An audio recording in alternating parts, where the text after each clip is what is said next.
ஆண்டவர் இரட்சகருமாகிய இயேசு கிறிஸ்துவின் நாமத்தினாலே உங்களை யாவரையும் வாழ்த்தி வரவேற்கிறோம். இன்றைக்கு இந்த யாக்கோபு எழுதிய நிருபம் இல்லை யாக்கோபு எழுதிய கடிதத்தை குறித்து நம்ம பார்க்க போகிறோம். இந்த முதலாவது பாடத்தில் இதனுடைய பின்னணி என்னன்றதை பார்த்துட்டு அதனுடைய எழுதிய யாக்கோபு எதற்காக எழுதினார் மற்றும் அவருடைய முதலாவது கருப்பொருளாகிய முதலாவது வசனத்திலிருந்து ஒரு செய்தியை மட்டும் இன்றைக்கு நம்ம பார்க்க போகிறோம். நீங்கள் ஆன்லைனில் பார்க்குறவங்களா இருந்தீங்கன்னா இந்த வீடியோ கீழே உள்ள டிஸ்கிரிப்ஷன் காலமில் இந்த நோட்ஸ் இருக்கும். இந்த கைப்பிரதை நீங்கள் டவுன்லோட் பண்ணி பிரிண்ட் பண்ணி இதோடு சேர்ந்து நீங்கள் பார்த்தீங்கன்னா உங்களுக்கு ரொம்ப வசதியாக இருக்கும். இந்த பாடம் மட்டும் இல்லை, இந்த யாக்கோபு பாடம் எல்லா பாடத்தினுடைய வீடியோ கீழேயும் இந்த நோட்ஸ் இருக்கும். இந்த விளக்க உரையோடு நீங்கள் படிக்கும்போது உங்களுக்கு இன்னும் கொஞ்சம் வசதியாக இருக்கும். இதை பின்பற்றி வருவதற்கு கூடுமானவரை இதை பிரிண்ட் எடுத்து இதை அச்செடுத்து நீங்கள் பார்த்தீங்கன்னா இன்னும் கொஞ்சம் வசதியாக இருக்கும். சரியா? இந்த யாக்கோபு நிருபம், அதாவது இன்றைக்கு நம்ம ஒரு வேத புஸ்தகம் அப்படின்னு பார்க்கும்போது நம்ம என்ன பார்க்குறோன்னா அதிகாரங்கள் வசனங்கள்லாம் பார்க்குறோம். யாக்கோபு எழுதும்போது அப்படியெல்லாம் எழுதலை. அவர் ஒரு லெட்ரு மாதிரி தான் எழுதினார். லெட்டர், கடிதம், அதுதான் நம்ம என்ன நிருபங்கிறது இன்றைக்கு நம்ம நடைமுறையில் உபயோகப்படுத்தாத வார்த்தை. ஏன்னா நம்ம யாருக்காவது ஒருத்தருக்கு லெட்ரு போட்டியான்னு தான் தமிழ்லேயே கேட்குறோம். நம்ம நிருபம் எழுதுனியான்னு கேட்குறது இல்லை கடிதம் எழுதுனேன்னு சொல்கிறோம், அவ்வளோதான் சொல்கிறோம். நம்ம இது சொல்கிறதில்ல. ஸோ யாக்கோபு ஒரு கடிதம் எழுதுகிறார். இந்த யாக்கோபு யார்? முதலாவது, அதாவது வேத வசனத்தில் பார்த்தீங்கன்னா புதிய ஏற்பாட்டில் 2-3 யாக்கோபு இருப்பாங்க. அதில் இந்த யாக்கோபு யார் அப்படிங்கிறத நம்ம பார்க்கலாம். இன்னொரு விஷயம் சொல்லிடுறேன். இந்த யாக்கோபு புஸ்தகம்தான் முதலாக புதிய ஏற்பாட்டில் எழுதப்பட்டது. எல்லா சுவிசேஷ நூல்களுக்கும் முதலாவதாக எழுதப்பட்ட கடிதம் இந்த கடிதம் தான். அதனால தான் நம்ம புதிய ஏற்பாட்டு பகுதியில் நம்ம பார்க்கும்போது இந்த புஸ்தகத்தை முதல்ல எடுத்து பார்க்குறோம், இல்லை இந்த கடிதத்தை எடுத்து பார்க்குறோம், இல்லை இந்த நிருபத்தை எடுத்து பார்க்குறோம். ஏன்னா இந்த நிருபங்கிற வார்த்தை நம்ம சுவிசேஷ நூல் நிருபம் அப்படின்ன உடனே நமக்கு என்னமோ ஒரு இதுன்னு யோசிச்சிடும். கிடையாது, அவர் எழுதுனா ஒரு கடிதம் தான். இந்த அப்போஸ்தலனாகிய யோவானுடைய சகோதரனாகிய யாக்கோவாக இருக்க முடியாது.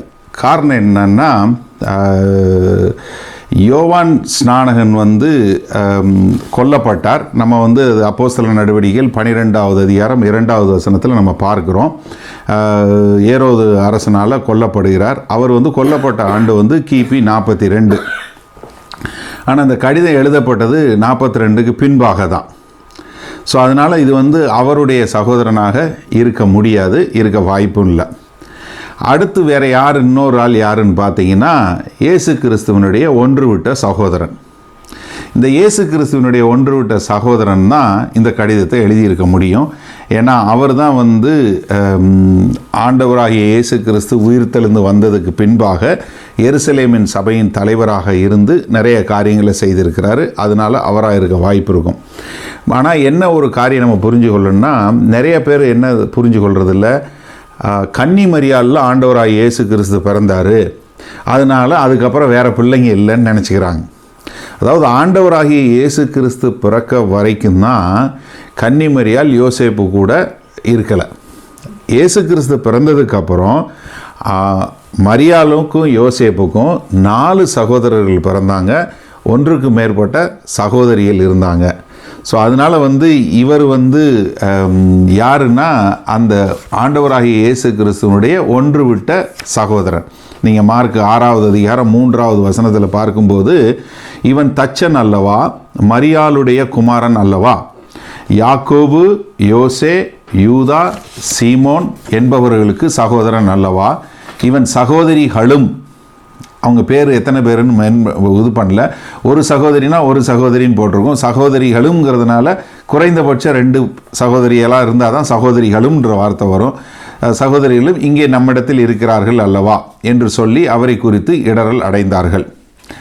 அதாவது இப்போ நான் சமீபத்தில் ஒரு கத்தோலிக்கத்தை பின்பற்றி கத்தோலிக்க சபைக்கு போய் கொண்டிருக்கிற ஒரு சகோதரியை பார்த்து அவங்களோட பேசிகிட்டு இருந்தேன்.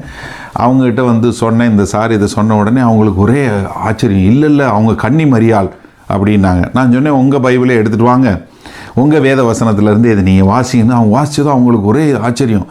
யாருமே எனக்கு சொல்லவே இல்லையே, நான் இவ்வளோ வருஷமாக வந்து நான் சபைக்கு போகிறேன், பைபிள் வாசிக்கிறேன்னு.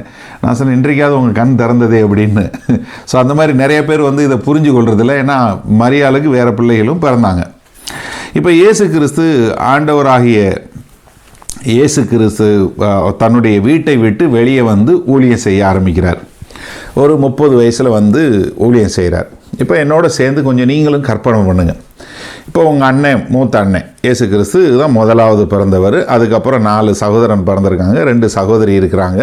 இவங்க எல்லாரும் போய் கொண்டு இருக்கிற காலகட்டங்களில் எல்லா விதமான பிரச்சனைகள் இருக்கும். ஏன்னா நான் வந்து எங்கள் குடும்பத்தில் கடைசியாக பிறந்தாள். ஸோ அதனால் வந்து எப்படியும் பார்த்தீங்கன்னா புஸ்தகம் வந்து பெரிய அண்ணன்லேருந்து அடுத்த அண்ணன், அடுத்த அக்கா எல்லாம் போய் கடைசியில் உங்களுக்கு வரும்போது பிஞ்சு இஞ்சி தான் வரும்.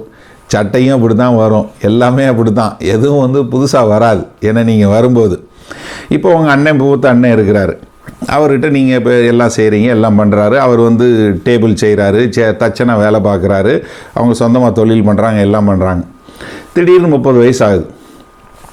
30 வயசு ஆன உடனே ஞானஸ்தானம் எடுத்துகிட்டு வந்துட்டு நான் தான் உலகத்தை மேசிக்கிற மேசியான்னு சொல்கிறாரு. எப்படி இருக்கும் உங்களுக்கு? கொஞ்சம் கற்பனை பண்ணி பாருங்கள். ஏன்னா கூட இருக்கிறாரு, டெய்லி உங்கள் கூட தான் சாப்பிட்றாரு, தினசரி உங்கள் கூட தான் தூங்குறாரு, காலையில் எந்திரிக்கிறாரு, எல்லாம் பண்ணுறாரு. இப்போ திடீர்னு போயிட்டு 30 வயசு ஆன உடனே நான் வந்து ஊழியம் பார்க்க போகிறேன், நான் மறிக்க போகிறேன், நான் தான் அந்த உலகத்தை வசிக்க வந்து ரட்சகர் அப்படின்னு சொல்லி சொன்னால் என்ன நினைப்பீங்க? இவனுக்கு கொஞ்சம் மர கலண்டுருச்சு. நியாயம் தானே?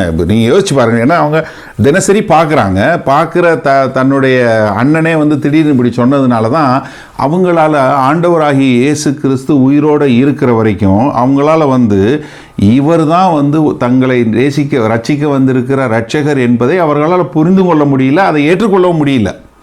நீங்கள் யோவான் 7வது அதிகாரம் 5வது வசனத்தில் பார்த்தீங்கன்னா அவருடைய சகோதரரும் அவரை விசுவாசப்படியால்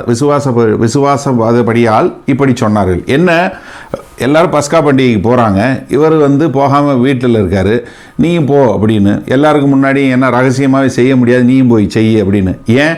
இவன் போய் சொல்லட்டும், அங்கே போய் எல்லாரும் கிண்டல் பண்ணி இவனை அடிக்கட்டும்.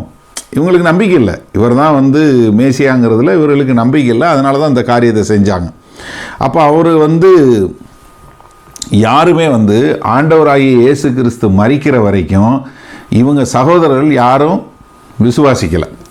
ஏன்னா இன்னொரு சமயத்தில் பார்த்தீங்கன்னா அவர் பிரசங்கம் பண்ணிகிட்டு இருக்கிறாரு, அவங்க தாயும் பிள்ளைங்க சகோதரர்களும் போகிறாங்க. அப்போ அவங்க போய் சொல்கிறாங்க, இந்த மாதிரி உங்கள் அம்மாவும் உன்னுடைய சகோதரர்கள் வந்திருக்காங்க. யார் எங்கள் அம்மா, யார் என் சகோதரர்? யார் ஆண்டவருடைய வார்த்தையை கேட்டு அவருடைய சித்தம்படி செய்கிறாங்களோ அவங்க தான் ஆண்டவர் சொல்கிறார்.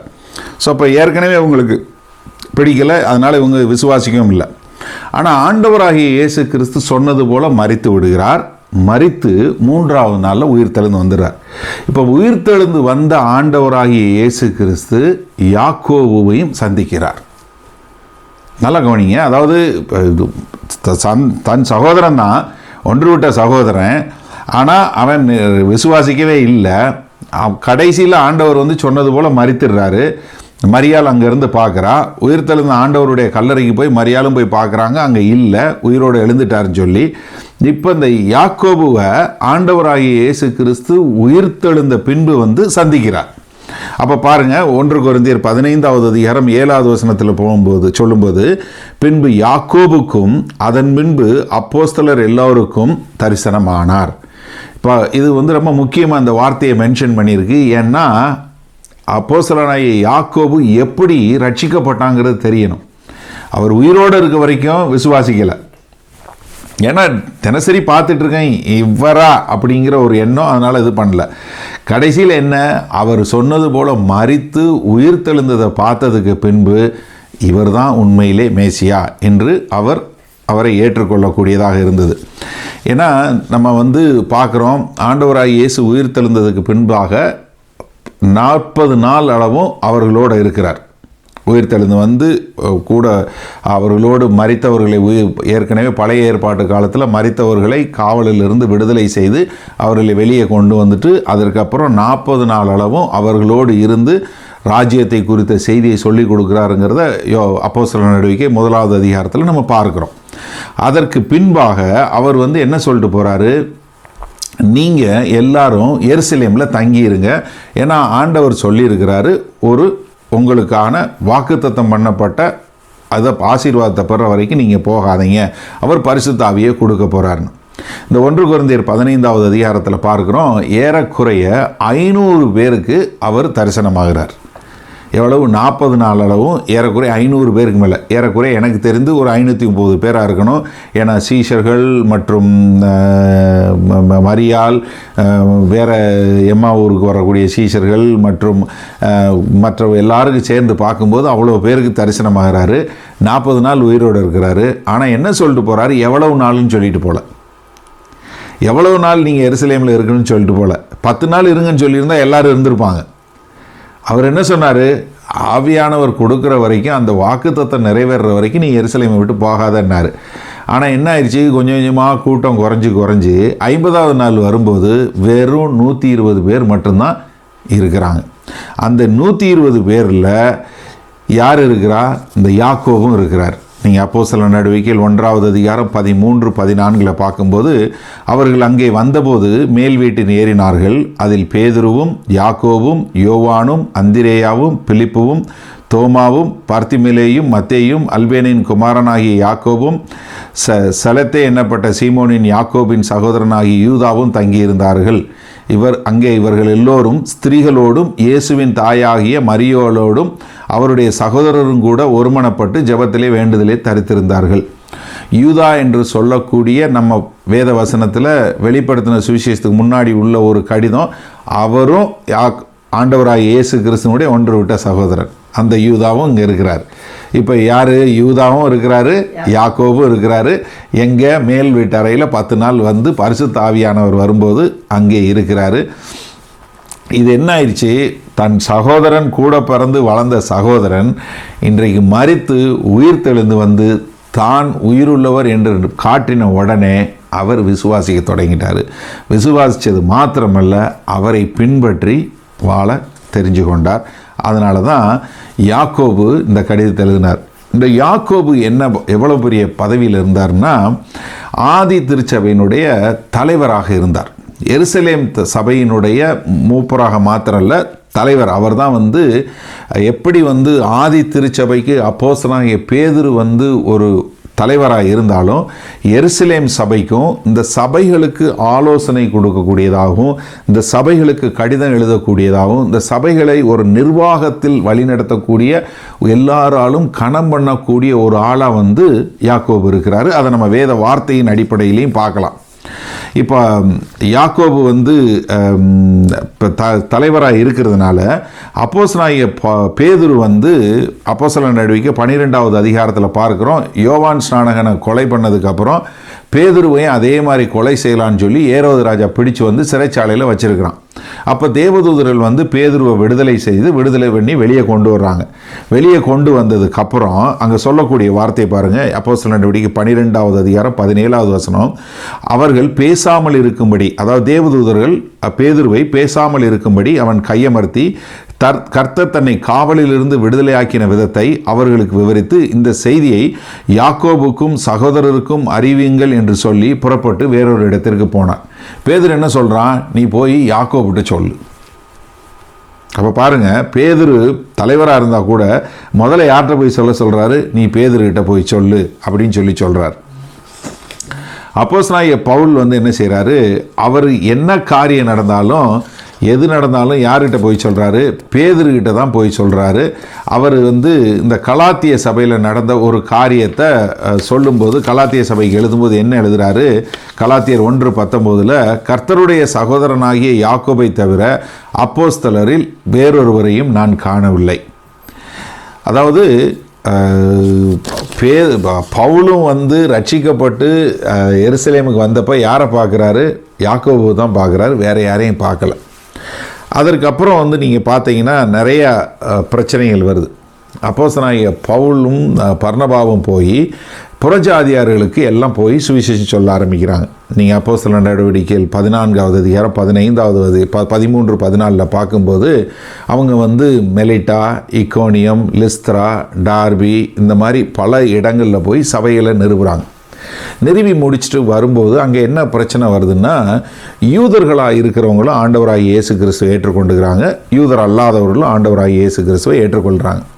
இப்போ என்ன பிரச்சனை வருதுன்னா, அந்த யூதர் குல மக்கள் என்ன சொல்கிறாங்க, நீ யூதன் அல்லாதவன், நீ ஆண்டவராகிய இயேசு கிறிஸ்து இந்த புதிய மார்க்கம், அப்படி தான் வேத வசனத்தில் சொல்லுது, ஆண்டவராகிய இயேசு கிறிஸ்துவை பின்பற்றி வருகிற புதிய மார்க்கத்துக்குள்ளே நீங்கள் வந்துட்டீங்க. ஆனால் என்ன பண்ணணும், நீங்கள் யூதர்கள் கடைப்பிடிக்கிற நடைமுறை கலாச்சாரங்களையும் நீங்கள் கடைப்பிடிக்கணும்னு சொல்லி யூதர் அல்லாத கிறிஸ்துவை ஏற்றுக்கொண்ட மக்களுக்கு சொல்கிறாங்க.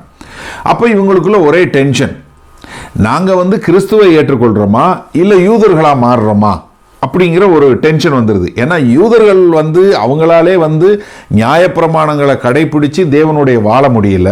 இப்போ யூதர் அல்லாதவங்க ஆண்டவரை ஏற்றுக்கொண்டு அவங்களும் யூதருக்கு வழக்கத்தை வரணுங்கிறது முடியாத காரியம். அப்போ இவங்க என்ன பண்ணுறாங்க, எல்லாரும் திரும்ப போய் எருசலேமில் உள்ள முதலாவது எருசலேம் கவுன்சில் சொல்லக்கூடிய எல்லா தலைவர்களும் கூடி ஒரு ஆலோசனை பண்ணுறாங்க. அந்த ஆலோசனை பண்ணி முடிச்சதுக்கப்புறம் அப்போ அங்கே எழும்பி பேசுறது யாரு, யாக்கோபு தான் பேசுகிறார். அப்போஸ்தலர் நடவடிக்கை 15வது அதிகாரத்தில் நீங்கள் முழுமையாக எடுத்து வாசித்து பார்த்தீங்கன்னா அந்த சம்பவம் புரியும். அப்போ அவர் சொல்கிறாரு, அப்பொழுது கூடி வந்திருந்த யாவரும் அமர்ந்திருந்து பர்னபாவும் பவுலும் தங்களை கொண்டு தேவன் புறஜாதிக்குள்ளே செய்த அடையாளங்கள் அற்புதங்கள் யாவையும் விவரித்து சொல்ல கேட்டார்கள். அவர்கள் பேசி முடித்த பின்பு யாக்கோபு அவர்களை நோக்கி, சகோதரரே எனக்கு செவி கொடுங்கள் அப்படின்னு சொல்லிட்டு அவர் என்ன சொல்றாரு, நம்மளுடைய பிதாக்கள் முற்பிதாக்கள் யூத நடைமுறை பிரகாரம் அவங்களால எல்லா நியாயப்பிரமாணமும் பண்ண முடியல, அதே அவங்களுக்கு பெரிய பாடாக இருந்தது. அவங்களால சுமக்க முடியாத இந்த பாரத்தை நம்ம எதுக்கு யூதர் அல்லாத மக்களுக்கு போடணும், அதனால வேற ஒன்றும் செய்ய தேவையில்லை, நீங்கள் கெட்ட வழி தீய வழிகளை விட்டுட்டு விபச்சாரத்துக்கு விலகி நின்று நீங்கள் ஆண்டவரை பின்பற்றி வாழுங்க, அது போதும், வேற ஒன்றும் செய்ய தேவையில்லை அப்படின்னு சொல்லி ஒரு கடிதம் எழுதி அந்த கடிதம் யாக்கோபு கையெழுத்திட்டு எல்லா சபைகளுக்கும் போயிடுது. அப்போ யாக்கோபு ஒரு பெரிய நல்ல ஒரு பொசிஷனில் இருக்கிறாரு.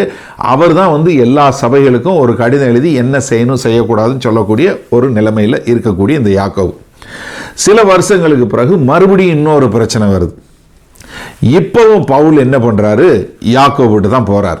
அதாவது பவுல் என்ன செய்கிறாரு, போய் எல்லா மக்களுக்கும் பிரசங்கம் பண்ணும்போது, நீ விசுவாசத்தில் வாழு, விசுவாசத்தை ஆண்டவராக இயேசு கிறிஸ்து மேலே விசுவாசம் வச்சு நீ காரியங்களை கடைப்பிடிச்சு செய்ய, அது போதும் அப்படின்னு சொல்லி.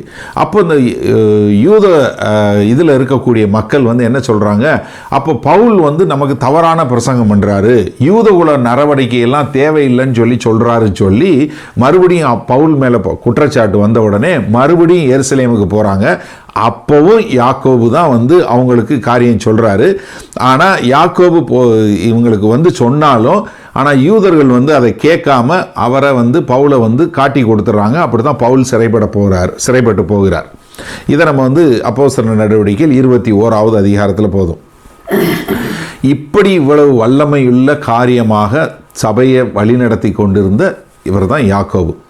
இந்த யாக்கோபு எப்படி செத்தார்னா, டெம்பிள் மவுண்ட் என்று சொல்லக்கூடிய அந்த எருசலேம் உள்ள தேவாலயத்திலிருந்து தலையில தூக்கி கீழே போட்டாங்க அவரை.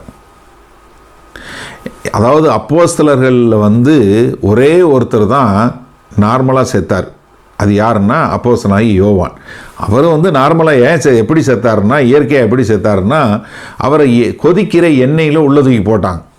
அவர் சாகலை. அவர் அதுக்குள்ளே நீச்சல் அடிக்கிற மாதிரி நீச்சல் அடிச்சிருந்தார். அதனால் உள்ள கட்டையை விட்டு ஆழ தூக்கி வெளியே போட்டானுங்க. ஏன்னா அந்த எண்ணெய்க்குள்ளே யாராவது போட்டால், கொதிக்கிற எண்ணெய்க்குள்ளே உள்ளே போட்ட உடனே செத்து போயிடுவான். ஆனால் நம்மால் யோவான் சாகலை. அவர் நீச்சல் அடிக்கிறத பார்த்தா ஒரு கட்டையை விட்டு ஐயோ என்னமோ ஆள்றான்னு தூக்கி வெளியே போட்டுட்டு தான் அவரை கொண்டு போய் பத்மதீவில் கொண்டு போய் சாகட்டுன்னு தனியாக விட்டுட்டாங்க. பத்மதீவு என்னன்னா, யாரெல்லாம் காப்பாற்ற முடியாது, இனி அவனா தானாக விலங்குகள்கிட்டையும் மற்றவர்களையும் கொடிய நோயிலையும் எதாவது செத்து போகணும்னு சொல்லி கொண்டு போய் விடுறதான் பத்மதீவு. அங்கேருந்து யாரும் தப்பிச்சு வர முடியாது. அங்கேயும் போய் நின்று இவர் சாகாமல் திரும்ப எபேசு சபையில் தான் அவர் மரித்தார். மற்றபடி எல்லா அப்போஸ்தலர்களும், அந்த ஆதி திருச்சபையில் இருந்த எல்லா அப்போஸ்தலரும் கொடூரமாக கொலை செய்யப்பட்டார்கள். இவரும் அதே மாதிரி தான் கீழே போட்டாங்க, தலையில் தூக்கி போட்டாங்க. ஆனாலும் சாகலை. இவன் சாகலைன்னு சொல்லி தலையை அடித்து சின்னாபின்னமாக்கி தான் இவரை கொன்னாங்க. இவர் தான் அந்த யாக்கோபு. இந்த கடிதம் எழுதப்பட்ட வருஷம் என்ன? இந்த கடிதத்தில் என்னென்னா, அவர் யூதர் இல்லாத மக்களை பற்றி எழுதலை. நீங்கள் நம்ம செய்திகளை கேட்குறவங்களாம் இருந்தால் தெரிஞ்சிருக்கும். அப்போஸ்தலர் நடவடிக்கையில் பார்க்கும்போது நீங்கள் 30 வருஷத்துலேருந்து ஒரு வருஷம் அப்ராக்சிமேட்டாக தோராயமாக நீங்கள் கூட்டுனீங்கன்னா அதுதான் வந்து என்ன வருஷம் நடந்ததுன்னு தெரியும். ஏன்னா 30வது வருஷம் கிறிஸ்துவுக்கு பின் 30வது வருஷத்தில் ஆண்டவராகிய இயேசு கிறிஸ்து உயிர் தெழுந்தார். 33 இல்லை, ஏன்னா அது வந்து ஒரு பிழையாக அந்த இது இருக்கிறதுனால 30 உயிர் தெழுந்தார். அதற்கப்புறம் வரக்கூடிய வருஷங்கள் 15வது அதிகாரம்னா 45வது வருஷம் அப்படின்னு ஏறக்குறைய தோராயமாக நம்ம தெரிஞ்சு கொள்ள முடியும். ஸ்தோவான் துன்புறுத்தப்பட்டு மரித்த பின் புறஜாதியார்கள் கிறிஸ்தவர்கள் ஆனார்கள். அதனால தான் அவங்க எல்லாம் மற்ற நாடுகளுக்கு செல்ல நேர்ந்தது. அது நம்ம வந்து யோவான் 11வது அதிகாரம் 19வது வசனத்தில் பார்க்க முடியும். இது நடந்தது எப்பன்னா 45வது வருஷம் கிறிஸ்துவுக்கு பின். அதே மாதிரி எருசலேமிலேயும் வந்து நிறைய துன்பங்கள் நேரிட்டது. அது நீங்கள் பார்த்தீங்கன்னா அப்போஸ்தலர் நடவடிக்கை 12வது அதிகாரம் 1வது வசனத்தில் இருக்குது. ஸோ இதெல்லாம் மேலே குறிப்பிட்டதெல்லாம் வச்சு பார்க்கும்போது 42லேருந்து 44க்குள்ளே தான் இந்த கடிதம் எழுதப்பட்டிருக்கணும்.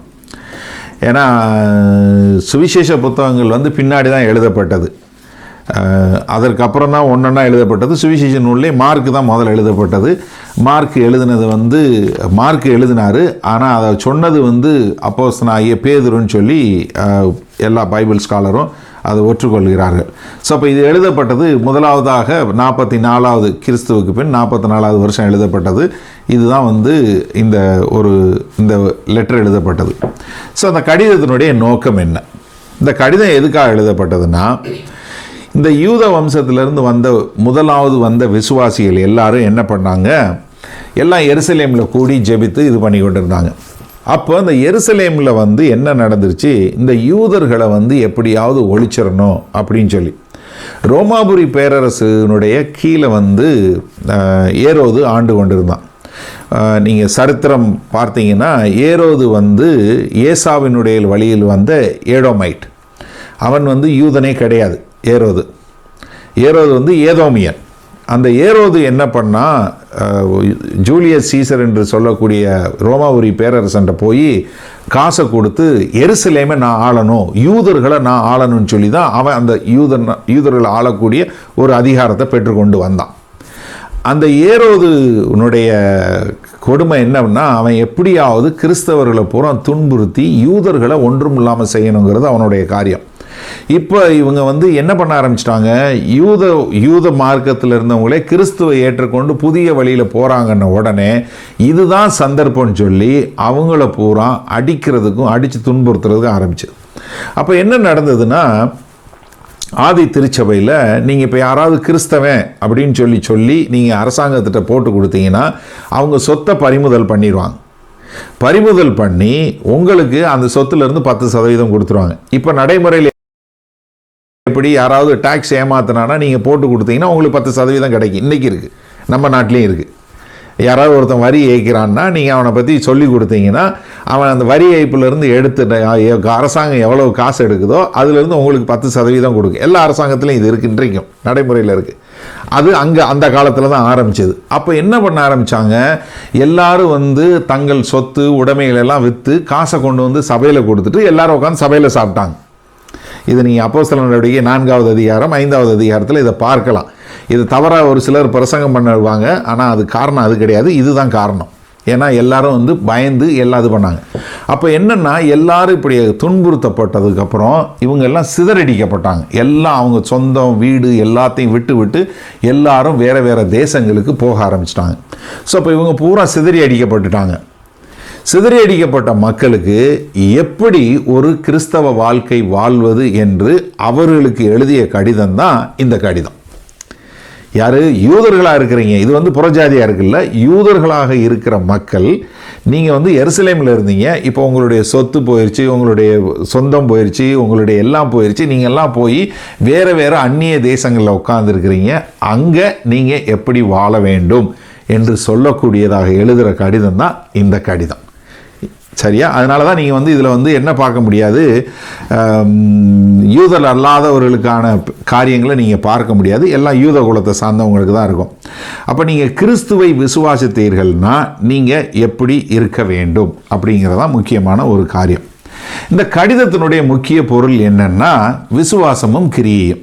இது 2வது அதிகாரத்தில் இருக்குது. இதுதான் ஒரு கருப்பொருள்னு சொல்லலாம். அதாவது விசுவாசம் இருந்ததுன்னா உன்னுடைய வாழ்க்கையில் அதற்கான கிரியை இருக்கும்.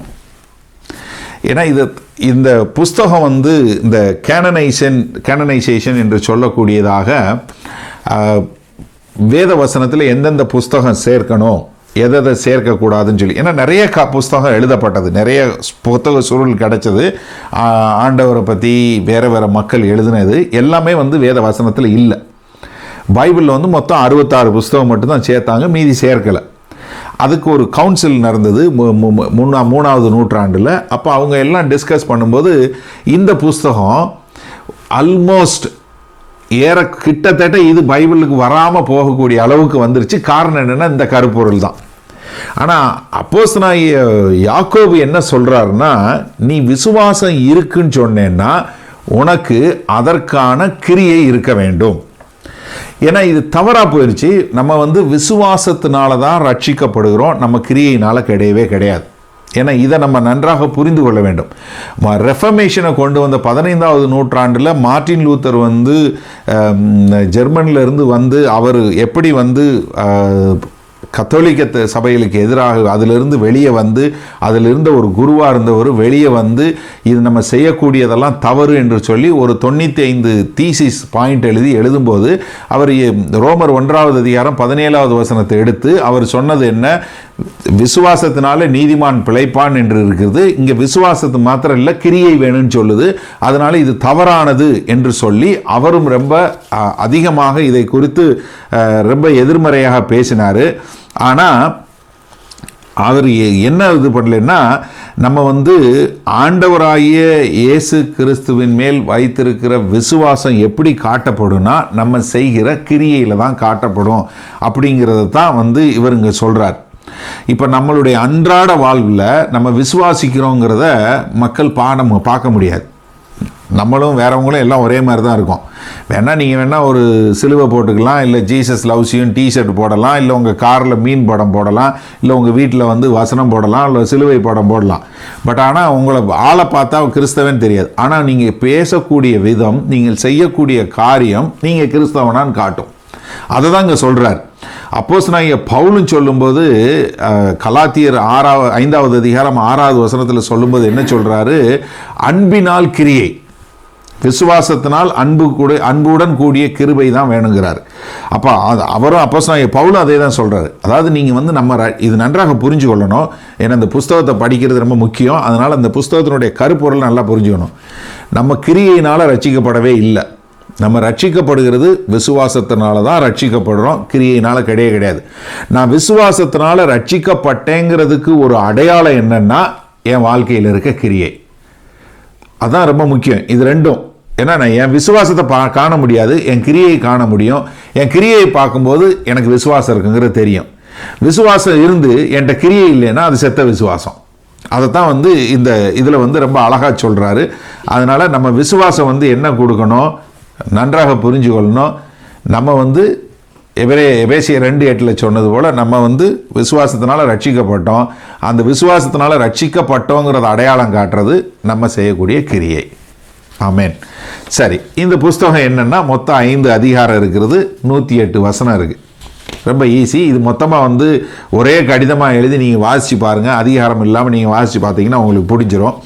இந்த ஒவ்வொரு அதிகாரம் என்னன்னு பார்த்தீங்கன்னா, முதல் அதிகாரத்தில் எப்படி நம்ம சோதனைகளை கடந்து செல்ல வேண்டும், நம்ம எப்படி விடாமுயற்சியாக வாழ வேண்டும், நம்ம எப்படி ஒரு முதிர்ச்சிக்குள்ளே ஒரு மெச்சூரிட்டிக்குள்ளே வர வேண்டும் என்பதை குறித்ததாக.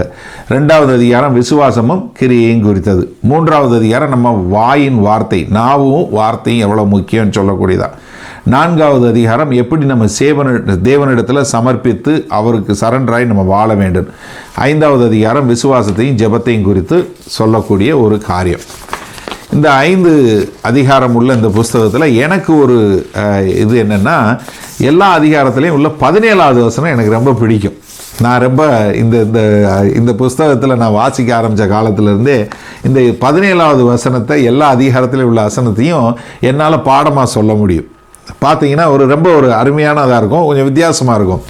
1வது அதிகாரத்தில் உள்ள 17வது வசனம் பார்த்தீங்கன்னா, நன்மையான எந்த ஈவும் பூரணமான எந்த வரமும் பரத்திலிருந்து உண்டாகி சோதிகளின் பிதாவின் இடத்திலிருந்து இறங்கி வருகிறது, அவரிடத்தில் யாதொரு மாறுதலும் யாதொரு வேற்றுமையும் நிழலும் இல்லை. இது நம்ம அடிக்கடி கேட்ட வசனம் தான், அதுவும் தெரியும். அதே மாதிரி 2வது அதிகாரத்தில் 17வது வசனத்தில் பார்த்தீங்கன்னா, அப்படியே விசுவாசமும் கிரியை இல்லாதிருந்தால் தன்னிலே தானே செத்ததாய் இருக்கும். 3வது அதிகாரத்தில் பார்த்தீங்கன்னா 17வது வசனம், பரத்திலிருந்து வருகிற ஞானமோ முதலாவது சுத்தமுள்ளதாயும் பின்பு சமாதானமும் சாந்தமும் இணக்கமும் உள்ளதாயும் இரக்கத்தாலும் நற்கனிகளாலும் நிறைந்ததாயும் பட்சபாதம் இல்லாததாயும் மாயமற்றதுமாய் இருக்கிறது. 4வது அதிகாரத்தில், ஆதலால் ஒருவன் நன்மை செய்ய அறிந்தவனாய் இருந்தும் அதை செய்யாமற் போனால் அது அவனுக்கு பாவமாக இருக்கும். 5வது அதிகாரம் 17வது வசனம், கண்டிப்பாக அந்த வசனத்தை நீங்கள் கேட்டிருப்பீங்க. எலியா என்பவன் நம்மை போல பாடுள்ள மனுஷனாயிருந்தும் மழை பெய்யாதபடிக்கு கருத்தாய் ஜெபம் பண்ணினான், அப்பொழுது 3 வருஷமும் 6 மாதமும் பூமியின் மேல் மழை பெய்யவில்லை. இப்போ இதை பார்த்தீங்கன்னா, இந்த இப்படி ஒரு சிலது உங்களுக்கு ஏதாவது ஒரு வசனம் தோணலாம், இல்லை ஒவ்வொரு அதிகாரத்துலேயும் 1வது வசனமோ இல்லை இது மாதிரி. எனக்கு இந்த புஸ்தகத்தில் பார்த்த அளவுக்கு 17வது வசனம் ஒவ்வொரு அதிகாரத்துலேயும் எனக்கு நல்ல பாடமாக தெரியும், பைபிளில் எந்த இடத்துல இருக்குன்னு தெரியும், எந்த பக்கத்தை திரும்பும்போது எந்த பக்கத்தில் எந்த இடத்துல இருக்குன்னு முதற்கொண்டு எனக்கு தெரியும். ஏன்னா இது ஒரு என்னமோ இது இந்த மாதிரி எனக்கு இது ரொம்ப பிடிச்ச வசனங்களாக இருக்கிறதுனால, இது உங்களுக்கு என்ன பிடிச்சிருந்தா நீங்களும் இதை பாடம் பண்ணிக்குவோங்க. இந்த மாதிரி ஆண்டவர் உங்களுக்கு அதை இது பண்ணுவார். சரி, இன்றைக்கு நம்ம 1வது வசனம் மட்டும் இந்த பாடத்தில் நம்ம பார்ப்போம்.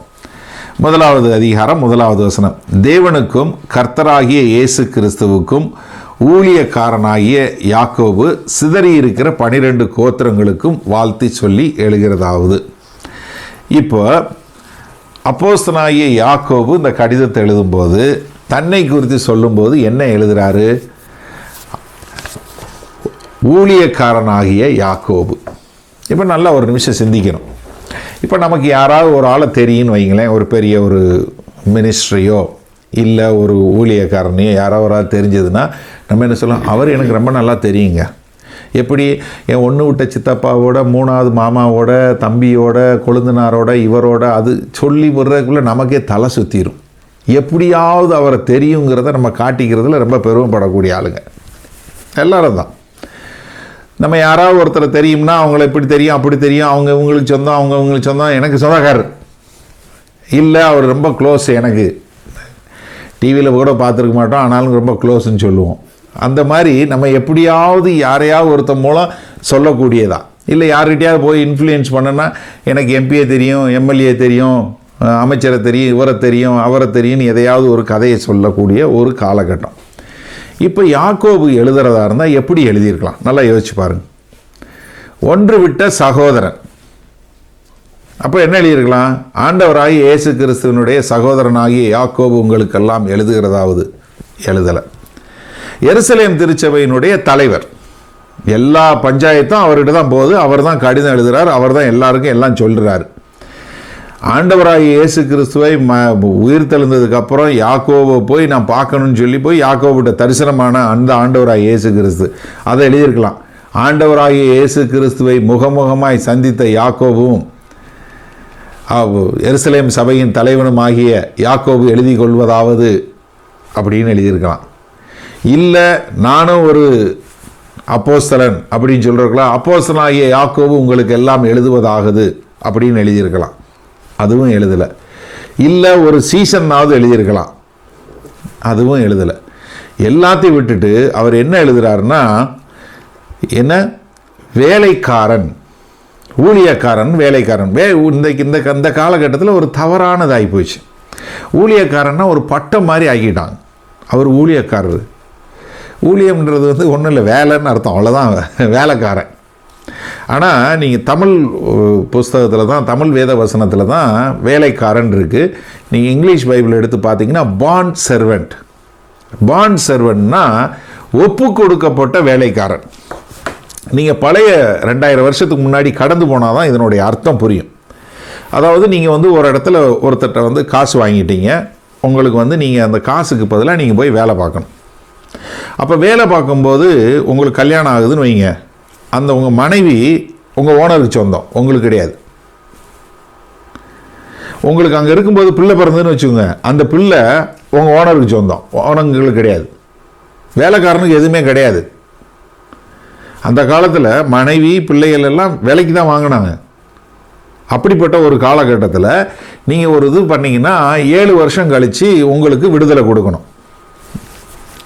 என்ன கடன் கொடுக்க முடியல, ரைட்டு 7 வருஷம் வேலை பார்த்துட்டான், இவனை விட்டுறணும்னு சொல்லி.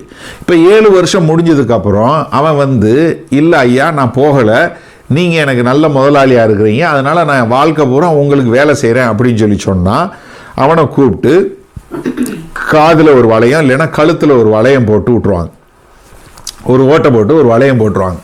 அப்போ நீங்கள் அவனை பார்த்த உடனே நீங்கள் என்ன சொல்லலாம், இவன் முதலாளி ரொம்ப நல்லவன், இவன் தானாக போய் நானே உங்களுக்கு வேலைக்கு அடிமையாக இருக்கிறேன்னு சொல்லி ஒருத்தர்கிட்ட அடிமைக்கு வேலை பார்க்குறான், அப்போ இவன் முதலாளி நல்லவன்னு இவனை பார்த்து அவன் முதலாளியை சொல்லக்கூடிய அளவுக்கு இருக்கிறதான் அந்த ஒப்பு கொடுக்கப்பட்ட வேலைக்காரன்.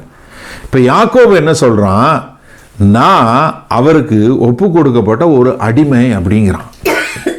அப்போ யோசிச்சு பாருங்க. இப்போ நான் யோசிக்கிறேன், இப்போ நான் யாக்கோபு பொசிஷனில் இருந்தேன்னா நான் எப்படி கடிதம் எழுதுவேன்? நீங்கள் எப்படின்னு தெரில, நான் எழுதுகிறேன். நானாக இருந்தால் ஆண்டவராகிய இயேசு கிறிஸ்துவின் சகோதரனாகிய யாக்கோபு உங்களுக்கு எழுதுவதாகுவது, நீ எல்லாம் ஒழுங்காக கேளு அப்படிங்கிற மாதிரி எழுதியிருப்பேன். இல்லைன்னா எருசலேமில் உள்ள திருச்சபையினுடைய பிஷப் ஆகிய யாக்கோபாகிய நான் எழுதுவது என்னவென்றால், சகோதரர்களே, இப்படி ஏதாவது எழுதியிருப்போம். கண்டிப்பாக நான் வேலைக்காரனான்னு எழுதியிருப்பேனாங்கிறது நான் யோசித்து பார்க்குறேன். என்னால் அதை கொஞ்சம் கஷ்டம்தான், தெரியல, என்ன நான் யோசித்து பார்க்குறேன். இந்த அளவுக்கு ஒரு தன்னை தாழ்த்தக்கூடிய ஒரு நிலைமை நமக்கு இருக்குமா? நீங்கள் எழுதுவீங்களா? யோசிச்சு பாருங்கள். நீங்கள் எழுதுவீங்களா? கொஞ்சம் கஷ்டம், என்ன சான்ஸே கிடையாது நமக்கு. இந்த ஒரு மனத்தாழ்மை தான் ஆண்டவர்கிட்ட நம்ம கற்றுக்கொள்ளணும். ஏன்னா ஆண்டவராகிய இயேசு கிறிஸ்து கூட இருந்த யாக்கோபு அவரை பார்த்தான், 3 வருஷமாக அவர் வாழ்ந்த வாழ்க்கையை பார்த்தான், உயிர் தெழுந்து வந்ததையும் பார்த்தான். அவருடைய வாழ்க்கையினுடைய சாட்சியை பார்த்து அந்த ஆண்டவருக்கு நான் ஒரு வேலை அடிமையாக இருக்கிறேன், அடிமை. நீங்கள் இதை பார்த்தீங்கன்னா அப்போஸ்தலனாகிய பவுல் இதை குறித்து எழுதும்போது, தன்னை குறித்து எழுதும்போது இதே மாதிரி தான் அப்போஸ்தலனாகிய பவுல் எழுதுகிறார். ரோமர் 1வது அதிகாரம் 1வது வசனத்தில் தன்னை ஒப்பு கொடுக்கப்பட்ட அடிமைன்னு தான் எழுதுகிறார். கலாத்தியர் 1வது அதிகாரம் 10வது வசனத்தில் கலாத்திய சபைக்கு எழுதும்போதும் அப்படி தான் எழுதுகிறார். பிலிப்பாயில் உள்ள பிலிப்பாய் பட்டணத்தில் உள்ள சபைக்கு பிலிப்பியருக்கு எழுதுகிற கடிதத்தில் பார்த்தீங்கன்னா அதுலேயும் அதே தான் எழுதுகிறாரு. தீத்துக்கு எழுதும்போதும் இதே தான் சொல்கிறார். அப்போ இப்படிப்பட்ட அப்போஸ்தலர்கள் வாழ்ந்து வளர்த்த இந்த திருச்சபையில், இந்த கிறிஸ்தவ மார்க்கத்தில் இருக்க நீங்களும் நானும் எப்படி இருக்கணும்? நம்ம விசுவாசிகளாகிய நம்ம கிறிஸ்துவின் அடிமைகளாகவும் ஒப்பு கொடுக்கப்பட்ட வேலைக்காரனாகவும் இருக்கணுமா இல்லையா? யோசிச்சு பாருங்கள், நம்ம எப்படி இருக்கிறோம்? ஏன்னா ஆண்டவராகிய இயேசு கிறிஸ்துவனுடைய மனத்தாழ்மையை நீங்கள் பார்த்தீங்கன்னா நம்மெல்லாம் அதிலிருந்து நம்ம கற்றுக்கொள்ளணும். காட்டி கொடுக்க போகிற அன்றைக்கு முதல்ல ஆண்டவர் எல்லாருடைய பாதங்களையும் கழுவுறார். காட்டி கொடுக்க போகிற யூதாஸ் காரியத்தினுடைய பாதத்தையும் கழுவுறார். இல்லை நீ என்னை காட்டி கொடுக்க போகிற, நான் கழுவ மாட்டேன்னு சொல்லலையே. எவ்வளோ ஒரு மனத்தாழ்மை பாருங்கள். நமக்கு பார்த்தீங்கன்னா 1 கொரிந்தியர் 7வது அதிகாரம் 22வது வசனம் என்ன சொல்லுதுன்னா, கர்த்தருக்குள் அழைக்கப்பட்ட அடிமையானவன் கர்த்தருடைய சுயாதீனனாய் இருக்கிறான், அப்படியே அழைக்கப்பட்ட சுயாதீனன் கிறிஸ்துவினுடைய அடிமையாய் இருக்கிறான். எப்படி? நம்ம கிறிஸ்துவினுடைய அடிமையாய், அவர் சொல்வது எனக்குன்னு சுயமாக ஒன்றுமே கிடையாது, அடிமைக்கு எதுவுமே கிடையாது, எதுவும் சொந்தம் கிடையாது, எல்லாம் முதலாளிக்கு தான் சொந்தம். அப்போ அப்படிப்பட்ட ஒரு முதலாளிகிட்ட நான் இருக்கிறேன், அப்படிப்பட்ட ஒரு முதலாளிக்கு நான் ஒரு அடிமையாக இருக்கிறேன் என்று சொல்லக்கூடியதாய். ஏன்னா அந்த வசனத்தை நல்லா பாருங்கள், கர்த்தருக்குள் அழைக்கப்பட்ட அடிமையானவன் கர்த்தருடைய சுயாதீனனாக இருக்கிறான். நீ உனக்கு எல்லா சுதந்திரமும் உண்டு, ஆனாலும் அதையெல்லாம் விட்டு நான் அடிமையாக இருக்கிறேன் என்று சொல்லக்கூடிய வாழ்க்கை. எபேசியர் 6வது அதிகாரம் 6வது வசனம் என்ன சொல்லுது? மனுஷருக்கு பிரியமாய் இருக்கிற விரும்புகிறவர்களாக பார்வைக்கு ஊழியம் செய்யாமல் கிறிஸ்துவுக்கு ஊழியக்காரராய் மனப்பூர்வமாய் தேவனுடைய சித்தத்தின்படி செய்யுங்கள். இந்த அடிமை என்பது வழியே இல்லைன்னு அடிமையாக இருக்கிறது இல்லை. எப்படி? மனப்பூர்வமாய்.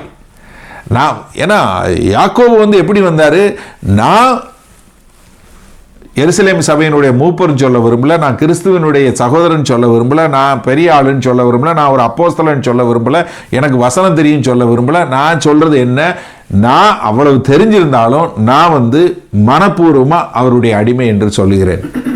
அன்றைக்கு இவர் கடிதம் எழுதும்போது எருசலேம் சபையின் தலைவர் எழுதினா யாருமே சொல்லியிருக்க மாட்டாங்க, ஒன்றும் சொல்லியிருக்க மாட்டாங்க. இயேசு கிறிஸ்துவனுடைய ஒன்று விட்ட சகோதரன் சொல்ல யாரும் ஒன்றும் சொல்லியிருக்க முடியாது, அது உண்மைதான். ஆனால் அதையெல்லாம் விட்டு விட்டு என்ன சொல்றாரு, நான் ஒப்பு கொடுக்கப்பட்ட அடிமைன்னு. அது மனப்பூர்வமாக எழுதக்கூடியதா. 2 தீமோத்தேயு 2:24 சொல்லும்போது, கர்த்தருடைய ஊழியக்காரன் சண்டை பண்ணுகிறவனாய் இராமல் எல்லோரிடத்திலும் சாந்தமுள்ளவனும் போதக சமர்த்தனும் தீமையை சமிக்கிறவனுமாய் இருக்க வேண்டும். அப்போ நம்ம எப்படி ஒரு சாந்த குணம் உள்ளவர்களாய், தாழ்ந்த மனத்தாழ்மை உள்ளவர்களாய் இருக்க வேண்டுங்கிறது ரொம்ப ஒரு முக்கியமான காரியம். ஆண்டவர் என்ன சொல்றாரு, நாம் ஒருவருக்கொருவர் விசுவாசிகளாக இருக்க வேண்டும். நாம் ஒப்பந்தப்பிடமிட்ட வேலைக்காரனாய் இருக்கிறபடியால் வேற ஒரு எஜமானுக்கு ஊழியம் செய்ய முடியாது. நம்ம ஏற்கனவே நான் ஆண்டவராக இயேசு கிறிஸ்து ஒப்பு கொடுத்துட்டபடியினால நான் இன்னொருத்தனுக்கு ஊழியம் செய்ய முடியாது. அதனால தான் மத்தேயு 6:24 சொல்லும்போது 2 எஜமான்களுக்கு ஊழியம் செய்ய ஒருவனாலும் கூடாது, ஒருவனை பகைத்து ஒருவனை சிநேகிப்பான், அல்லது ஒருவனை பற்றி கொண்டு மற்றவனை அசட்டை பண்ணுவான். தேவனுக்கும் உலகப் பொருளுக்கும் ஊழியம் செய்ய உங்களால் கூடாது. அப்போ நம்ம எப்படி வாழணும்னா, முழுவதுமாக ஆண்டவராகிய இயேசு கிறிஸ்துவை ஒப்படைச்சு அவருக்கு நம்ம ஊழியம் செய்யும்போது தான் நம்ம கருத்தாக அவருக்கு பிரியமான காரியங்களை செய்ய முடியும். அதன் மூலமாய் நம்ம ஆண்டவருடைய சித்தத்தை செய்யக்கூடியதாக இருக்கும். மத்தேயு 16:24 சொல்லும்போது, அப்பொழுது இயேசு தம்முடைய சீசர்களை நோக்கி, ஒருவன் என்னை பின்பற்றி வர விரும்பினால் அவன் தன்னைத்தானே வெறுத்து தன் சிலுவை எடுத்துக்கொண்டு என்னை பின்பற்ற கடவன். இப்போ ஆண்டவராகிய இயேசு கிறிஸ்துவை பின்பற்றி வரணும்னா நம்மளை வெறுத்து நம்ம ஆண்டவரை பின்பற்றி வரணும். இப்போ உடனே மனசுக்குள்ள ஐயோ அப்போ நான் எல்லாத்தையும் விட்டுட்டு ஆண்டவருக்கு பின்னாடி போகணும், அப்போ ரொம்ப கஷ்டமோ, அப்போ எனக்குன்னே ஒன்றுமே இல்லையா, அப்போ நான் எல்லாத்தையும் விட்டு நான் முற்றும் துறந்த துறவியாட்டம், நம்ம ஒன்றுமே இல்லாமல் இது பண்ணாமல். இப்போ ஒரு சிலர் பார்த்தீங்கன்னா கிறிஸ்தவங்கன்னா அப்படி சிரிக்க மாட்டாங்க, எப்பயும் அப்படியே லாங்காக வச்சுருப்பாங்க, அல்லேலூயா பிரைஸ் தி லார்ட், அப்படி தான் இருக்கணுமா, நம்ம சந்தோஷமாக இருக்கக்கூடாதா? அது கிடையாது. ஏன்னா மத்தேயு 11:28 சொல்லும்போது என்ன சொல்கிறாரு, வருத்தப்பட்டு பார சுமக்கிறவர்களே நீங்கள் எல்லோரும் என்னிடத்தில் வாருங்கள், நான் உங்களுக்கு இளைப்பாறுதலை தருகிறேன், என் நுகம் லெகுவானது. ஏன்னா ஆண்டவரை பின்பற்றி போகிறது, ஆண்டவர் காரியங்களை செய்கிறது மாதிரி ஒரு சந்தோஷமான சமாதானமான காரியமே கிடையாது. எப்பன்னா நம்ம அதை புரிந்து கொண்டோம்னா அப்போ இருக்கும்.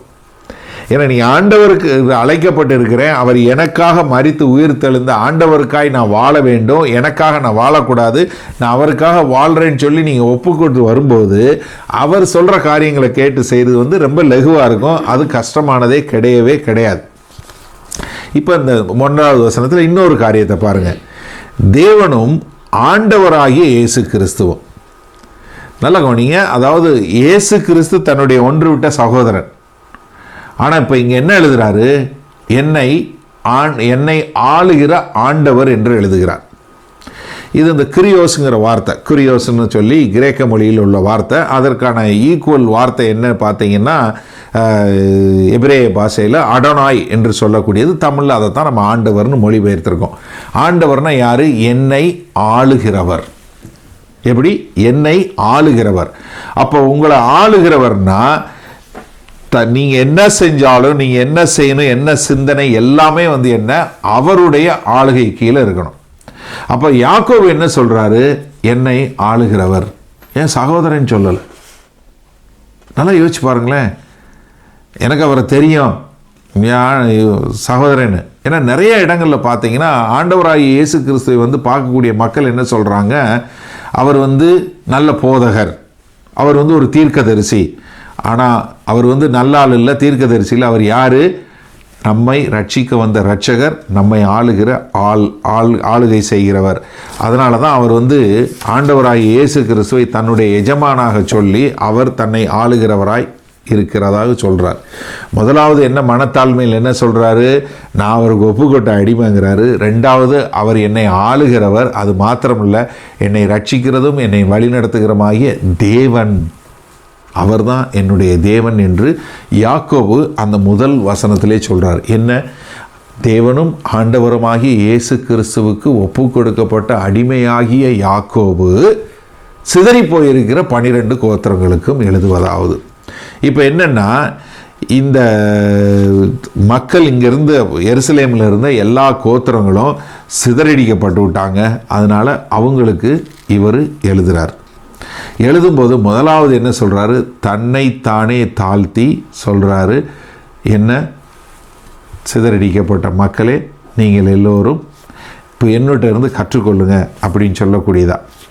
இந்த யாக்கோபு 4வது அதிகாரத்தில் 6வது வசனத்தில் என்ன சொல்கிறாரு? அவர் அதிகமான கிருபையை அளிக்கிறாரே, ஆதலால் தேவன் பெருமையுள்ளவர்களுக்கு எதிர்த்து நிற்கிறார், தாழ்மை உள்ளவர்களுக்கோ கிருபை அளிக்கிறார் என்று சொல்லி இருக்கிறது. இது நீதிமொழிகளில் சொல்லப்பட்ட வசனம். இதை எடுத்து யாக்கோபு இங்கே சொல்கிறார். இதை அவர் சொல்ல மட்டும் செய்யலை, இது வாழ்க்கையில் கடைப்பிடித்து விட்டு சொல்கிறார். அப்போ நம்ம இன்றைக்கு இந்த வாழ்வில் நம்ம நடைமுறைப்படுத்த வேண்டியது என்ன? நம்ம இன்றைக்கி பார்க்குறோம், யாக்கோபனுடைய வாழ்க்கையை பார்க்குறோம். யாக்கோபு எழுதின கடிதத்தை இன்றைக்கு 2000 வருஷத்துக்கு பின்னாடி உட்காந்து படிக்கிறோம். அப்போது நம்ம இந்த யாக்கோபுட்ட இருந்து நம்ம ஒரு காரியத்தை கற்றுக்கொள்ளலாம். போதிக்கிற மட்டும் இல்லை, யாக்கோபு அதை நடைமுறையில் செயல்படுத்தவும் செய்தார். நீ மனத்தாழ்மையாக இருன்னு பின்னாடி சொல்கிறார். 4வது அதிகாரத்தில் வரும்போது நம்ம மனத்தாழ்மையாக இருக்கணும், பெருமை இருக்கக்கூடாதுன்னு சொல்கிறார். ஆனால் சொல்கிறதுக்கு முன்னாடி தன்னுடைய வாழ்க்கையிலே நடைமுறைப்படுத்தி